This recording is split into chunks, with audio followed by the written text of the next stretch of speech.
Hello, everybody. My name is Reinaldo Rodriguez. I am a candidate master from Venezuela. Today, we are going to tell in the channel about an important strategic thing, the identification of the weak pawns and how to take advantage of this. To study that, we are going to comment a very popular game played in the Chess Olympia in 1960. By Bobby Fischer. In this game, Bobby was playing with black pieces, and his opponent, the master Laszlo Sabo, started the game with d4. As we know, one of the best defense that Fischer handled against d4 was the King's Indian defense. So he responds with knight f6, and after c4, g6, knight c3, and bishop g7. So here we have the fianchetto on the king side. For that reason, the name is the King's Indian defense. White continue with e4, grabbing a lot of space, and now black do short castle. Some players here like to do d6 in order to prevent the advance to e5, but really after short castle in case of e5, that can retreat the knight back and later start to undermine the pawn structure with d6 and c5. So not advance this time. White play here bishop g5. Normally, the quickly development of the dark square bishop usually looks for queen d2 and try to trade the bishop on a6 to remove one of the potential main defenders in black kingside castle. Usually, this idea can be combined with some f3, creating a kind of sandwich structure. That is one of the possible advantages about the late development of the kingside knight, that the f3 square is still available to come here with the pawn to reinforce the center and also control the knight on f6. So usually this setup looks for a flank attack that may be followed by queen d2, bishop a6, or f3 g4, h4, h5. So having this situation is normal. Try to react in the center in order to counteract the flank attack incoming. So d6, theoretical move, queen d2, and finally black decides to hit the center with c5. Usually the owner of the bishop in the fianchetto location would like to open the center because removing the central pawn, the bishop will be more active. So in this case, white decides to push the pawn, keeping the position close, avoiding the trade of pawns, but now, okay, the bishop potentially can be more active. Here, white have a lot of advantage in space, but the king is still in the middle of the board. In order to win this advantage of the space, white is investing a lot of time in the opening moving pawns. For that reason, with the next move, Bobby is trying to open the center before white managed to castle in safe conditions, consolidating the advantage of space. So now bishop d3, okay, more developed move. Here pawn takes on d5.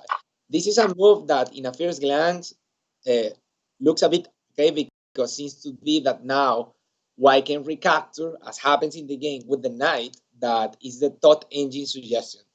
But also in the practice, in the master practice or the human practice, the capture with the knight really no is a popular option. Because the capture with the knight is going to lose the control of the c6 square, in some case allowing black develop the pieces normally and looking for the outputs on d4. Here there is two main options for white to capture on d5. Normally the capture with the e pawn, okay, this didn't happen in the game, but just to show you, leads to a symmetrical pawn structure. And as there is only a unique open file for both players, normally this leads to massive simplifications of pieces. If really white is looking for some kind of balance, the capture with the c pawn is probably the critical option here. But well, in the game, Laszlo took with the knight, okay, to try to kick a potential backward pawn in the future and also increasing the pressure on the pin. Bobby continued with a normal developed move, bishop e6, and now knight e2, preparing short castle. In this moment, black did a very committal decision, but at the same time quite logical. White probably is hoping to accumulate some pressure on the D file to put more attackers on this square, focus on the D6 square. So the next move played by Bobby was bishop takes the knight. And this move really is very committal because normally this way to trade minor pieces is not too common if we are not creating double pawns. But basically, the main justification of this trade is that forcing white to recapture with the pawn, the d5 will be closed. Doing that, basically, white will not be able to put pressure on the backward pawn. So here, white recaptured with the e pawn. Really, this auction is very conservative, keeping the symmetry, 4 versus 4 on the queen side, 3 versus 3 on the king side. Again, probably the critical variant will be the capture with the c pawn to keep the position asymmetrical. But well, pawn takes. Now knight bd7, more development, short castle, and here knight e5.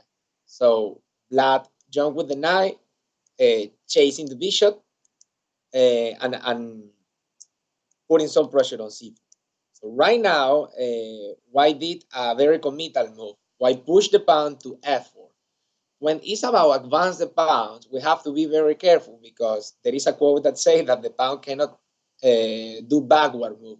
So the square that the pawn is leaving without control may be very important in the mid-term or in the long term because basically this square can be a point for the black pieces to get some intersection points or invasion squares in the future, and we are going to see how Bobby managed to make use of the e3 square. So now he took on d3, queen takes on d3, and now h6, asking explanations to the bishop. So white retreat, keeping the pin, and now rook e8. Okay, so rook to the open file. Now the rook is putting pressure on the knight and also ready to take potentially some of the squares available on e3 or e4 after the creation of intersection points.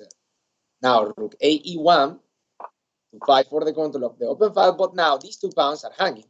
So here Bobby played a very accurate move. He did queen b6, putting pressure on b2. So he's looking for provoke the advance on b3 to create this pawn chain, and we will see what is the idea of that.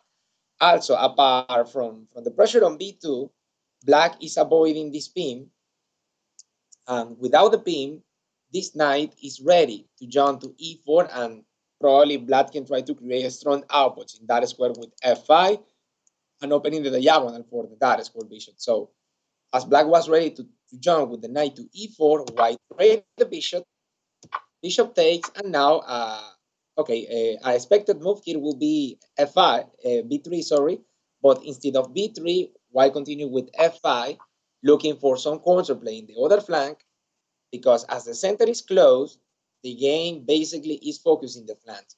So g5, keeping the position close there, and now b3. This was the expected move. So here we have this long pawn chain. When it's about identify weak pawns, we have to focus in the base of the pawn chain. Because why this base? Because, for example, those pawns on the king side can create a small pawn chain this way or in this way. But those pawns are easily protected because most of the white pieces are in this sector of the board. Okay? And especially the king is very close to the pawn. But the base of the pawn chain in the other flank don't have any protector, and really it's very difficult because the natural defender of the base was the rook on a1, but the rook cannot be here due to the activity of the bishop in the long diagonal. So with the next move, Bobby highlight the fact that the pawn is unprotected, and now if the base of the pawn chain falls, all the structure is going to collapse. So after queen a5, white did rook c1 move, basically allowing the capture of the pawn. One of the critical variants, potential expected reaction may be a4, okay, to modify the base of the pawn chain and now protect a4 with b3. But the trouble with this move is that with the queen landing on a5, the queen was putting pressure on the base, but also is attacking the rook. This is a long move because the queen have this activity from the queen side to the king side, and the pressure on the rook comes with an intersection point thanks to the rook on e8. So in case of a4, black have this lethal move, bishop d4 check. Now, white cannot capture the bishop because it's losing material. So as white cannot capture the bishop, white have to move the king to the corner, and now we can see the importance of the lack of control of this square after white pushed the pawn from f2 to f4, leaving this unprotected. Now, this is the invasion square available for the rook. The position collapsed not only due to the pressure on the base, also because black is ready to continue increasing the pressure here. White will be in subzone very soon. So for that reason, after queen a5, Laszlo managed to evaluate that, and he decided that the best way to contain the damage will be just allowing the capture of the pawn on a2. So he did rook c1. Okay, Bobby didn't believe in Gosh, so he took the base of the pawn chain, and now we can see how he managed to materialize the positional advantage. Okay, so rook c2 attacking the queen, and now a spectacular move played by Bobby, rook e3, using again this critical square that is unprotected after the advance of the f pawn. Here, Bobby is deflecting the queen. Queen takes on e3, queen takes on c2, and the queen here is very menacing because it's putting pressure along the second rank, and also still in the base on b3. Into the corner. Here there is some potential pins. This is in the same line, so white move the king to the corner, and now again the plan is more or less the same. Is increase the pressure on the base of the pawn chain, because right now black have an extra pawn on the queens. So eventually black would like to mobilize this majority in order to create a pass pawn, probably with a rook supporting the pawn from behind, and also the bishop from here controlling the promotion square. So Bobby here pushed his pawn to a5 to increase the pressure in the base again. Now white did h4, reaching this rupture point, but really it's doing nothing because after a4, basically the structure collapsed. There is no way to protect the pawn on b3, and in case of pawn takes on a4, queen takes on c4, and all the structure collapsed. So after a4, white decides to resign the game. So about this game, the most important plan was identify the base of the pawn chain and the possibility to put pressure there with the queen move and this queen maneuver. So that was the winning idea. And normally, attack the base of the pawn chain is also a very common and typical plan in the middle game and also in the end. So, well, guys, with this, we finish with the analysis of this interesting game. Don't forget, if you like the content, like and subscribe, and share this with your friends. Hope to see you in a new video. Take care. Bye.